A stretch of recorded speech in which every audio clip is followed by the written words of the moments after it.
E dando prosseguimento aqui ao nosso treinamento, vamos fazer o seguinte. Então, na última aula, nós demonstramos a quebra de seção, não foi?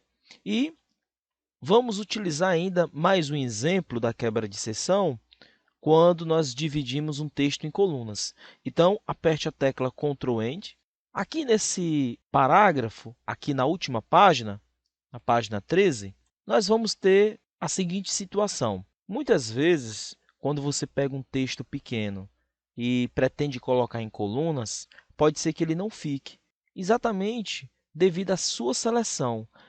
Por exemplo, se eu selecionar aqui este texto e descer mais um pouquinho, ele está selecionando aqui embaixo alguns espaços em branco. Como é que a gente pode saber?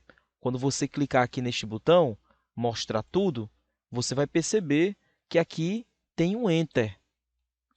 Então, isto aqui, quando você faz uma seleção, às vezes a pessoa está formatando e faz uma seleção bem rápida, acaba incluindo na seleção um espaço em branco. E isso pode influenciar quando nós colocamos o texto em duas colunas. Então, vamos fazer um teste? Vamos clicar aqui na guia Layout, clicar em Colunas e vamos colocar em duas colunas.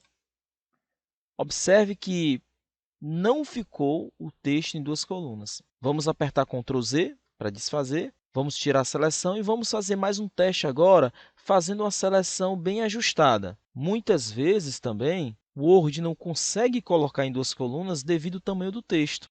Mas vamos fazer um teste agora nesta situação. Colunas, duas. Veja que pelo fato da seleção ficar ajustada, ele não teve dificuldade. Vamos clicar aqui no botão desfazer. Então, mesmo que ele não fique em duas colunas, você pode fazer uma quebra de coluna.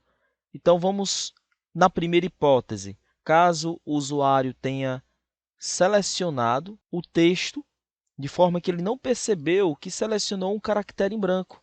Então, na hora que ele colocar em duas colunas, naturalmente não vai ficar em duas colunas o texto, só que ele fez a divisão aqui, ou seja, na régua ele dividiu aqui em duas colunas, ele deixou aqui o espaço para uma coluna e este outro espaço para outra coluna também. Então, nós temos aqui a divisão na régua. E, caso isso ocorra, nós podemos fazer uma quebra de coluna. Então, por exemplo, eu vou até selecionar aqui esse texto, vou ampliar aqui um pouquinho o tamanho. Eu posso escolher em que ponto do texto eu querer empurrar para a segunda coluna. Eu posso analisar aqui esse texto e posso escolher aqui. Vamos fazer um teste? Suponhamos que eu quero que vá para a próxima coluna a partir da palavra mercado, ou seja, ele vai empurrar esta parte do texto para cá. Então, eu vou clicar aqui antes da palavra mercado e, em seguida, vou clicar na guia Layout. Quando eu clicar aqui em Quebras e escolher a opção Coluna, olha só, tem até uma descrição aqui. Indicar que o texto, após a quebra de coluna, começará na coluna seguinte.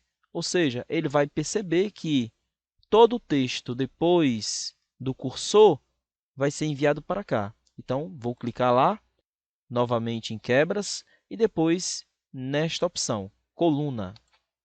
E olha só, ele empurrou aqui aquela parte do texto para cá. Por quê? Porque ele fez uma quebra de coluna. Então, se porventura em algum momento isso acontecer com você, na hora que você selecionar um texto não ficar em colunas, você pode dar uma quebra de coluna. Tudo bem? Então, era esta a ilustração que queríamos fazer e daremos continuidade mostrando mais recursos na próxima aula. Salve as alterações e até lá!